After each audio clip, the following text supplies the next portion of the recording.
الحمد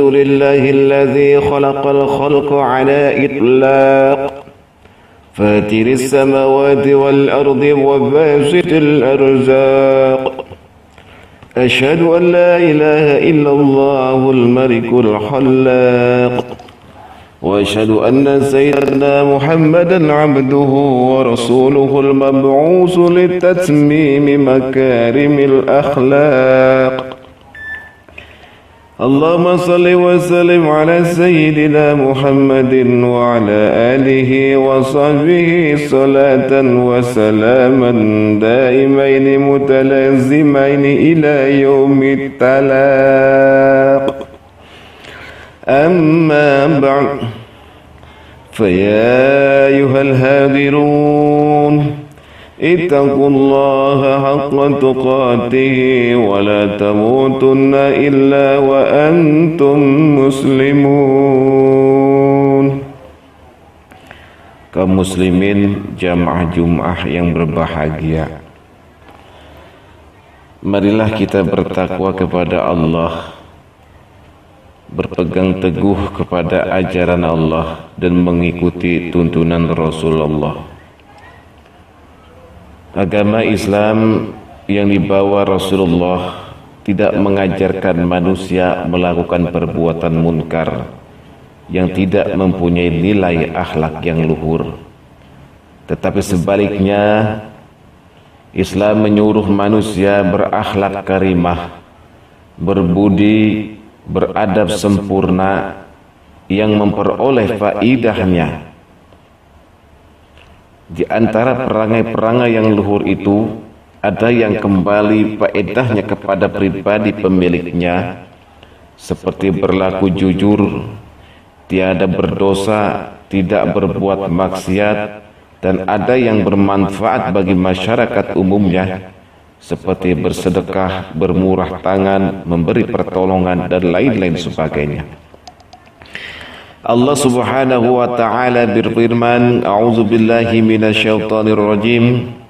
Innallaha ya'murukum bil 'adli wal ihsan wa ita'i dzil qurba wa yanha 'anil fahsya'i wal munkar wal baghi ya'izukum la'allakum tadhakkarun. Sesungguhnya Allah menyuruh kamu berlaku adil dan berbuat kebajikan, memberi kepada kaum kerabat, dan Allah melarang dari perbuatan keji itu, kemungkaran dan permusuhan itu. Dia memberi pengajaran kepada kamu agar kamu dapat mengambil pelajaran. Surat An-Nahl ayat 90. Saudara-saudara kaum muslimin yang berbahagia, Rasulullah Shallallahu Alaihi Wasallam dengan agama yang dibawanya sungguh mengemban misi yang berat, yakni membenahi kehidupan manusia pada saat itu sudah sangat menyeleweng. Di mana-mana timbul keonaran, di mana-mana timbul pemaksaan, di mana-mana timbul pemerasan, di mana-mana timbul penyiksaan dan lain sebagainya. Mereka pada saat itu bukan hanya tidak mau menyembah kepada Allah yang Maha Esa, tetapi benar-benar sudah tidak bermoral dalam hidupnya. Mereka suka menganiaya, enggan hidup bertetangga, yang kaya berbuat semena-mena terhadap yang miskin, yang kuat menindas yang lemah. Pendek kata, siapa yang kaya menjadi raja, dan siapa yang kuat dialah yang berkuasa. Di tengah-tengah umat manusia yang sudah sedemikian rusaknya, Muhammad diutus oleh Allah untuk meluruskan kehidupan mereka, memperbaiki moral mereka. Beliau bersabda, innama bu'istu li'utamima makarimal akhlak. Sesungguhnya aku diutus oleh Allah hanyalah untuk menyempurnakan keluhuran akhlak. Hadis riwayat Ahmad. Kaum muslimin yang berbahagia, kehadiran Islam di tengah-tengah manusia adalah untuk meluruskan kehidupan mereka agar berlaku baik kepada yang Maha Pencipta, berlaku baik kepada sesama manusia dan makhluk-makhluk lainnya. Pengertian inilah yang sering dilupakan oleh umat Islam itu sendiri, Sehingga di sana sini masih banyak orang Islam yang hanya aktif melakukan ibadah yang berkaitan langsung dengan Allah seperti puasa, zikir dan sejenisnya. Tetapi di segi lain mereka mengabaikan ibadah sosialnya.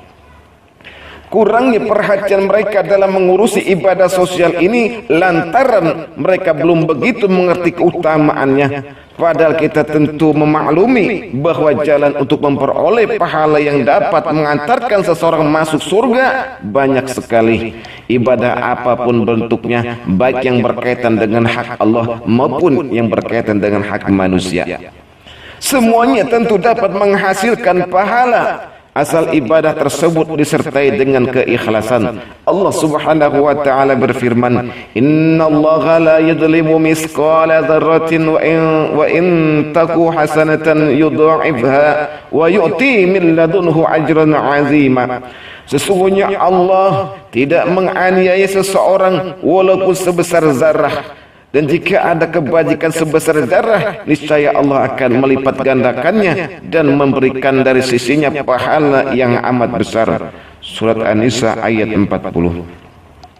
Kaum muslimin jamaah Jum'ah yang berbahagia, Islam tidak hanya menekankan masalah ukhrawi, tetapi juga mengatur masalah duniawi. Dan tidak ketinggalan mengajarkan masalah kemasyarakatan seperti adab berumah tangga, cara bermuamalah dan lain sebagainya. Pendek kata, tidak ada satu masalah di dunia ini yang tidak tercakup di dalam ajaran Islam. Semuanya ada di dalamnya. Oleh karena itu, bagi siapa saja yang ingin hidup bahagia sejahtera di dunia maupun di akhirat, hendaklah ia mengikuti jejak Rasulullah sallallahu alaihi wasallam, karena pada diri beliau terdapat suri tauladan yang baik. Firman Allah, laqad kana lakum fi rasulillahi uswatun hasanah liman kana yarjullaha wal yawmal akhir wa dzakarallaha katsira. Sesungguhnya telah ada banyak pada diri Rasulullah sallallahu alaihi wasallam itu suri tauladan yang baik bagimu, yaitu bagi orang-orang yang mengharap rahmat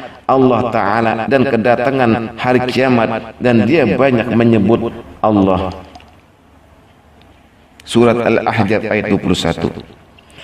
Dengan demikian, semua jejak langkah Rasulullah sallallahu alaihi wasallam patut kita tiru, baik dalam segi keagamaan, politik maupun dalam segi kemasyarakatan, sehingga orang-orang di luar Islam, bahkan yang anti-Islam, menjadi sadar bahwa agama Islam bukan hanya mengatur masalah ukhrawi, tetapi masalah duniawi pun diatur secara seksama, baik dan teratur. Sebagai contoh mengenai kemasyarakatan, beliau mengajarkan cara hidup bertetangga sebagaimana sabda beliau, man kana yu'minu billahi wal yaumil akhir falyuhsin ila jarihi wa man kana yu'minu billahi wal yaumil akhir falyukrim dhaifahu wa man kana yu'minu billahi wal yaumil akhir falyakul khairan aw liyasmut. Barang siapa yang beriman kepada Allah dan hari kiamat, hendaklah berbuat baik kepada tetangganya.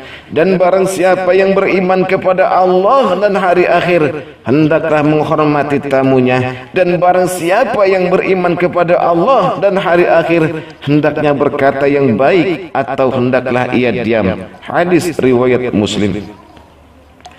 Beliau bersabda, ma amana rajulun bata sa'bana wa jaruhu ja'i'un wa huwa ya'lam. Tidaklah beriman dengan baik orang yang bermalam dengan perut kenyang, padahal tetangganya berbaring dalam keadaan lapar, sedang ia mengetahui keadaan tetangganya. Demikian pula tentang hidup bergotong royong, hidup dalam suasana saling tolong menolong. Banyak sekali hadis-hadis yang mengajarkan tentang itu. Seperti sabda beliau, man nafasa an mu'minin kurbatan min kurbid dunya, nafasallahu anhu kurbatan min kurbi yaumil qiyamah. Barang siapa yang menghilangkan kesulitan orang mukmin dalam masalah dunia, niscaya Allah akan menghilangkan kesulitannya nanti di hari kiamat. Demikianlah sekadar contoh yang dapat saya kemukakan di dalam mimbar Jumat ini, dan masih banyak lagi teladan-teladan yang luhur yang diajarkan oleh Rasulullah sallallahu alaihi wasallam tentang hidup bermasyarakat, sehingga beliau bersabda, al khuluqul hasanu yudhibul khataya kama yudhibul ma'ul jalid wal khuluqus su yufsidul amala kama yufsidul khallul asal. Akhlak yang baik dapat menghapus kesalahan bagaikan air yang menghancurkan tanah yang keras, dan akhlak yang jahat dapat merusak amal seperti halnya cuka merusak manisnya madu. Hadis riwayat Baihaqi. Inna ahsanal kalam wa abyanal nizam wa كلام الله الملك العلام. أعوذ بالله من الشيطان الرجيم. يا أيها الذين آمنوا اتقوا الله وكونوا مع الصادقين. بارك الله لي ولكم في القرآن العظيم ونفعني وإياكم بالآية والذكر الحكيم. وقل رب اغفر وارحم وأنت خير الراحمين.